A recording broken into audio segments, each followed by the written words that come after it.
Hola a todos y todas, espero que se encuentren muy bien. Bienvenidos a una nueva emisión de su podcast En órbita. El día de hoy, queridos podescuchas, vamos a dar continuación a un relato, a una historia bastante fascinante que desde luego se vincula como lo que podríamos llamar un fenómeno periférico con los temas que aquí se han abordado en relación a la experiencia cercana a la muerte, la experiencia extracorpórea como tal o la proyección extracorporal y desde luego la visión remota. Sé que hay abundante material en la web que se encuentra, la mayor parte obviamente está en inglés, pero también ahora hay mucho más material traducido al español, sobre todo para la gente de Latinoamérica, en relación a lo que fue estas unidades de investigación que por cierto se desarrollaron no solo en Estados Unidos, ahora se sabe también en Canadá, donde había un laboratorio de investigaciones, Rusia, desde luego, en el Instituto de Investigaciones Especiales de Moscú, vinculado a lo que ahora sería la FSB rusa, y también por parte de algunos de los organismos de inteligencia de la República Popular de China. La historia que traigo hoy se vincula con un episodio. Para aquellos que son nuevos en el podcast, los invito a que lo visiten, y para aquellos que lo escucharon parcialmente o a medias, para que lo revisiten, que se titula El entorno de Hades, parte 1, en el cual el profesor y autor Nick Ripatrazzona abordaba la serie de extraños asesinatos y las circunstancias en las que muchos de los individuos, particularmente en Norteamérica, habían fallecido luego de haber incursionado y de haber participado directa o indirectamente al menos con servicios de inteligencia. Naturalmente sé que suena a ficción o al guión de una película, pero está claramente documentado. Y por ejemplo, en el caso de la historia o el relato del profesor Nick de Ripatrazzona, pues básicamente lo que hace es compilar cronológicamente los hechos acaecidos entre la década de los 70s y 80s con el desarrollo de programas como Scanei o el mismo Stargate, y pues las continuas como rebautizaciones que tuvieron estos programas y estas unidades especiales de lo que llamaba el gobierno norteamericano, sin admitirlo públicamente, hasta el 95, espionaje psíquico. Pues bien, el tema que traigo para todos ustedes hoy, mis queridos podescuchas, se titula ¿Quién mató a Pat Price? Pat Price, junto con Ingo Swann, me atrevería a decir que son dos de las figuras más representativas de lo que fue la guerra, o digámoslo, no armamentística, pero sí la guerra psíquica, que se desarrolla entre los Estados Unidos desde luego y Rusia particularmente, y en donde intervienen una serie de personajes bastante variopintos pero también muy interesantes. En la última misión, recuerden, estábamos hablando de Joseph McMoneagle. Esta historia cada vez de hecho se pone más interesante, y precisamente a través de una llegada me llegó pues datos acerca de una investigación que se había desarrollado más o menos hacia principios de los 2000, que fue interrumpida precisamente por el estado de conmoción en el que quedan los Estados Unidos de Norteamérica a raíz del famoso atentado del World Trade Center del 2001. Y este periodista, porque es un periodista el que estaba haciendo como la investigación de campo sobre qué había pasado con Pat Price, tiene que suspender y retomar casi que una década después, también por la falta de acceso a ciertos documentos que tenían purga de archivos, particularmente de agencias como la DIA, la Agencia Central de Inteligencia, y la NSA. Se trata del autor y periodista Chris Caros, quien comienza como a seguir las pistas de lo que ocurre para Price.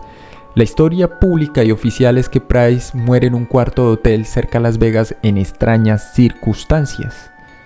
Oficialmente se conoce que Price sí participó en muchos de estos programas de visión remota, y que es, junto con la figura de Ingo Swann, los primeros en dar, digámoslo, una dirección y un impulso y recibir la subvención que necesitaba para ese entonces los dos físicos y académicos Harold Putot y Pat Price para desarrollar sus investigaciones, o por lo menos para llevarlas a cabo como querían.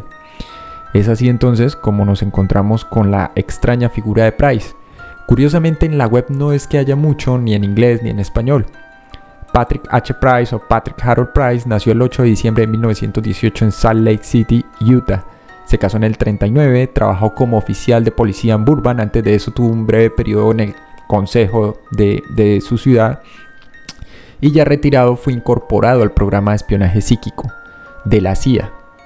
Muere en 1975, que es la historia que creo yo la mayoría de los adeptos a la visión remota conocen, Y la forma como se vincula también es algo aleatoria, si se quiere. Un día, leyendo una noticia relacionada con el trabajo que estaba haciendo público para reclutar potenciales candidatos para sus programas, tanto Tar como Puthoff son contactados a través de Price. Este ve el anuncio en un periódico y dice: ok, vamos a probar. Tengo, creo que algunas de las cualidades y de los requerimientos que ellos están buscando. Llama por teléfono al SRI, en ese entonces, al Instituto de Investigaciones de Stanford, y días después entra al proyecto. No hay mucho más sobre el dato de él. Sin embargo, también aquí hay que decir que para entender algo de la historia de cómo Pat Price fue involucrado y se convierte en un gran personaje, hay que entender que es con Nikita Khrushchev en 1960, particularmente cuando se reinicia oficialmente en ese entonces en la Unión de Repúblicas Soviéticas Socialistas las actividades de laboratorio de los estudios de percepción extrasensorial, o ESP, que es el acrónimo en inglés. Estas habían sido censuradas y clausuradas totalmente por Stalin en el 37, con el argumento de que supuestos espiritualistas de la ESP eran inaceptables para el materialismo histórico, que era la corriente ideológica y luego que daría impulso al movimiento político imperante durante más de 3, casi 4 décadas antes de la reestructuración de la Unión de Repúblicas Soviéticas Socialistas, hoy en día Rusia. Pero la actividad de los laboratorios aún no disminuía, más por la guerra que por Stalin, y continuó, y los papers se enmascararon con otra terminología. Mientras eso ocurría, del otro lado, en Occidente, básicamente se comienzan a adelantar investigaciones, y hay que recordar además que Stalin nunca se desprendió de Wolf Messing, que era su psíquico de cabecera, y al mismo tiempo, por ejemplo, en el 61, un neurofisiólogo muy reconocido que estaba vinculado a la Academia de Ciencias Médicas de la Unión de la República Soviética Socialista, que era Leonid Basilei, fue nombrado jefe del laboratorio de parapsicología de la Universidad de Leningrado. En ese sentido, es la primera vez que el Kremlin llega a avalar el término parapsicología dentro de una institución oficial. Acertadamente, los informes de la CIA señalaron luego que Basilei fue la figura central de investigaciones sobre ESP en la URSS. Pues bien, ¿qué es lo que ocurre entonces con Price y por qué, digamos, hay todo un halo de misterio de este? ¿Sí? Price estuvo vinculado obviamente al SRI, establece un vínculo con los físicos Hal Puthoff y Russell Tarp, y también con el supervisor de la CIA para ese entonces, Christopher Green. De hecho, hay una foto muy famosa en la que salen los 4 personajes antes mencionados, y en la cual, pues naturalmente, al margen de la subvención del gobierno estadounidense, se comienza a desarrollar todos los programas con sus anclajes o los programas de espionaje psíquico, en los cuales, por cierto, participó el MIAS del Instituto Monroe de Robert Monroe. Creo que eso es algo que ya se ha mencionado constantemente en estos podcasts, pero sobre todo estaban muy interesados en las aplicaciones prácticas, o lo que ellos llamaban las aplicaciones militares de la visión remota. Pues bien, vamos entonces al punto con Price. De acuerdo a la información que alcanza a recopilar Carosa, las audiencias sobre el Watergate comenzaron en serio en mayo de 1973. Todo Washington temía que el fin estuviese cerca. Los carros estaban rodeados. Cualquier cosa mínimamente nefasta debía ser barrida bajo la alfombra del gobierno de los Estados Unidos, y todo se encontraba en un punto crítico. Por aquel entonces, durante un poco más de un año, 2 físicos poco conocidos de California habían estado recibiendo fondos secretos de la CIA para investigar un fenómeno conocido como visión remota, que básicamente es la capacidad de ver en detalle un lugar lejano mientras está cómodamente instalado dentro del espacio y los límites de un lugar seguro. Para ello, estos investigadores habían contratado inicialmente a Uri Geller e Ingo Swann, 2 psíquicos profesionales, y en el caso de Uri Geller, un mago según el punto de vista de quien pues quiera apreciar toda esta historia. De Geller hablaremos desde luego más adelante. Sí es cierto que participó directamente, aunque estaba comprometido, se supone, con el gobierno israelí también, independientemente de su ascendencia, pero eso es parte de otro relato. Pues bien, la CIA, ya sea por sus impresionantes resultados o por el calor del Watergate, decidió suspender toda financiación adicional para el proyecto cuando sonó el teléfono de Harold Puthoff, ya sea por suerte o por diseño, y en juego se encontraba la figura de Pat Price. ¿Pero por qué se diría suerte o diseño? Resulta que a finales de la década de 1960, Price, entonces comisionado de policía en la ciudad de Burbank, en California, conoció a Puthoff e Ingo Swann. La historia se vuelve algo confusa en relación al punto exacto en el que estos tres personajes comienzan a interactuar. En un momento, Puthoff dijo que nunca había conocido a Price antes de que Price se pusiera en contacto con el SRI, el famoso Instituto de Investigaciones de Stanford. Y la idea de que Price llamó a Puthoff en mayo del 73 contradice un registro oficial de la CIA que dice que Price comenzó a trabajar con el SRI en marzo de 1973. Price nunca fue ajeno a la publicidad y la controversia. Después de todo, como ya lo señalé al inicio, había sido político antes de ser comisario de policía. Según una edición del 30 de abril de 1952 del artículo de Los Angeles Evening, hay una historia de crimen cuestionado, en donde el recién elegido concejal de la ciudad de Burbank, Patrick H. Price, antes guardaba silencio en la investigación del crimen organizado en Burbank y se tomó un tiempo en la sesión del consejo para criticar al Comité de Prevención de Delitos de la ciudad de Burbank. Dijo del Comité de Prevención que, y esto es una cita, ¿sí? Rememorando a Price, no puedo evitar sentir que la gente de Burbank está siendo difamada. Otros que viven fuera del área considerarían que sea una comunidad adecuada para vivir. Hay 29 hombres en el Comité de Prevención del Crimen de los Ciudadanos de Burbank, 28 de los cuales son miembros de la Junta Directiva o funcionarios de la Cámara de Comercio de Burbank. Ellos son las personas que hicieron los cargos, y no puedo evitar sentir que están subvirtiendo los hechos reales.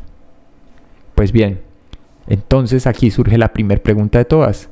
¿Y qué era Price, comisario de policía y político antes de estas cosas? ¿Qué exactamente?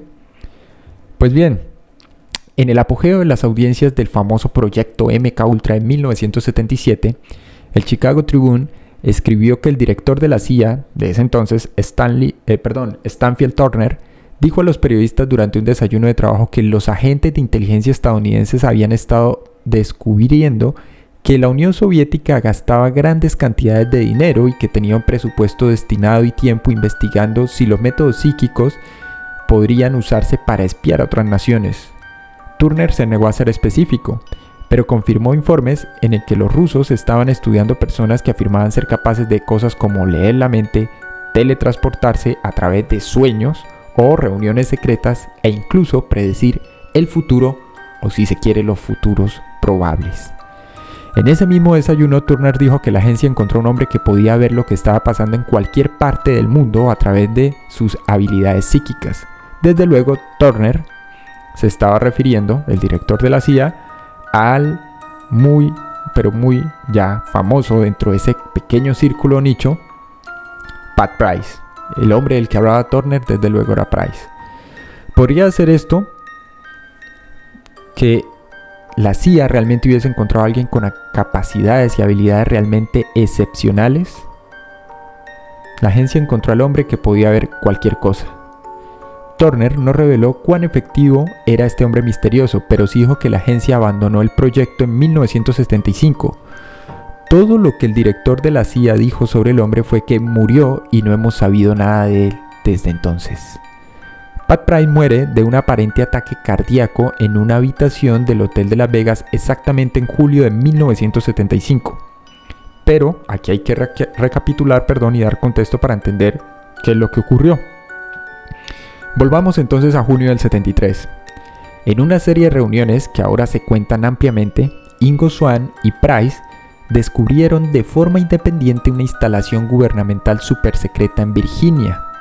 Creo, y aquí espero no equivocarme, porque parte de esto es la investigación de Carosa, pero parte de esto también es de conocimiento medianamente público, y es el hecho de que esa instalación ultra secreta de Virginia también fue visitada durante una proyección extracorpórea por parte de, así es mis queridos podescuchas, Robert Monroe.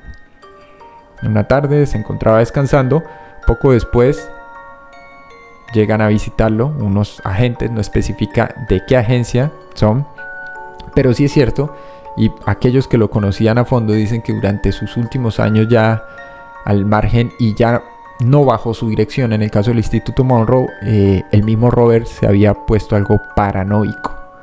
¿Acaso tal vez sugiriendo aquí, al mejor estilo de las conspiraciones, por las continuas y constantes visitas y presiones. Basta echar una ojeada a diferentes carpetas y registros que están en la página oficial de la CIA o de Vault, de la bóveda, y si digitan por ejemplo los nombres de Robert Monroe aparecerán más de 18, 20, 22 entradas donde hablan de presupuestos, partidas presupuestarias y asignaciones de tareas y funciones y cargos, donde estaba asignado designado más bien como consultor, y en el caso de Price ni hablar. Una rápida búsqueda les va a arrojar más de 35, 37 entradas, desde entrevistas con el señor Patrick Price para coordinar análisis de precisamente ubicaciones específicas, análisis de experimentos de visión remota con una unidad conocida como URDF, también papers acerca de parapsicología y algo que llamaban personología, donde intervenía Price, experimentos de visualización remota donde un coronel adjunto del INSCOM, el coronel Morgan, participó y se vinculó también, así como cotizaciones para el desarrollo de ciertas tecnologías que estaban probando tanto Puthoff como TARP en el SRI. En fin, retomando entonces y entendiendo un poco más del contexto y la historia, ¿qué es lo que ocurre? En una serie de reuniones, como ya les informaba, tanto Swan como Price descubren esta extraña y súper secreta instalación de Virginia, en donde solo la CIA había dado coordenadas de una propiedad de vacaciones. Tras una revisión más detallada, resultó que en realidad era una instalación gubernamental súper secreta. Escéptica, como solía ser, y paranoica, la Agencia Central de Inteligencia pidió al SRI que obtuviese más información. Price apareció con nombres en claves secretos, etiquetas de carpetas dentro de archivadores y los nombres de algunos de los miembros del personal de esta instalación. Bueno, esto hizo que todo tipo de agencias de inteligencia corrieran para encontrar la fuga o lo que ellos llaman la filtración de información clasificada. Oficialmente no hubo ninguna. Parecía que Price realmente habría descifrado el código al otro lado del país. Así que la CIA contrata a Price como contratista y a Harold Puthoff y Russell Tarp simplemente obtienen una nueva partida presupuestaria y financiación futura a través de una línea segura de la CIA misma. ¿Pero a qué precio? Puthoff y Tarp reconocieron que era el objetivo de los soviéticos.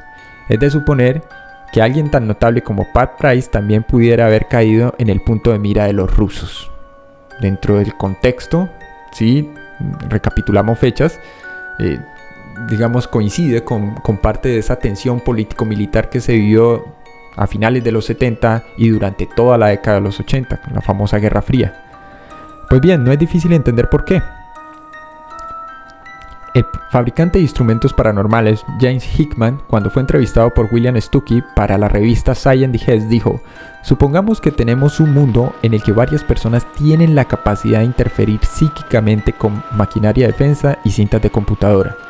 Una persona así sería un arma peligrosa. Y si los poderes gobernantes desconfían de él, pues podrían ponerlo en una celda, pero aún así la capacidad psíquica no estaría limitada por la distancia de esta celda y probablemente tampoco por el tiempo, por lo que aún podría bloquear cosas. Su cerebro probablemente tendría que ser destruido, así que quizás, se me ocurre, estas son palabras de Hickman, pues lo matarían.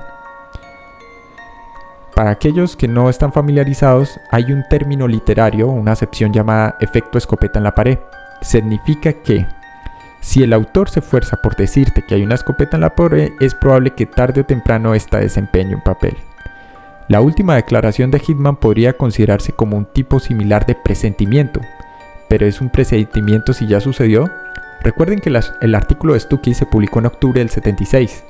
Quizá en lugar del efecto escopeta en la pared, la declaración de Hickman podría considerarse una especie de proyección psíquica dentro de todo este contexto. La rareza continúa. Jeffrey Mislow, en ese momento que era el primer candidato a doctorado en parapsicología de Berkeley, dijo: si este psíquico hipotético fuera realmente talentoso como lo es, la muerte probablemente o lo habría alcanzado o ni siquiera lo detendría. Así que aquí comienza a ponerse interesante todo esto. Hay varios personajes que intervienen. Primero, Puthoff. Este era denominado dentro de los servicios y la comunidad de inteligencia como el ancla del establishment.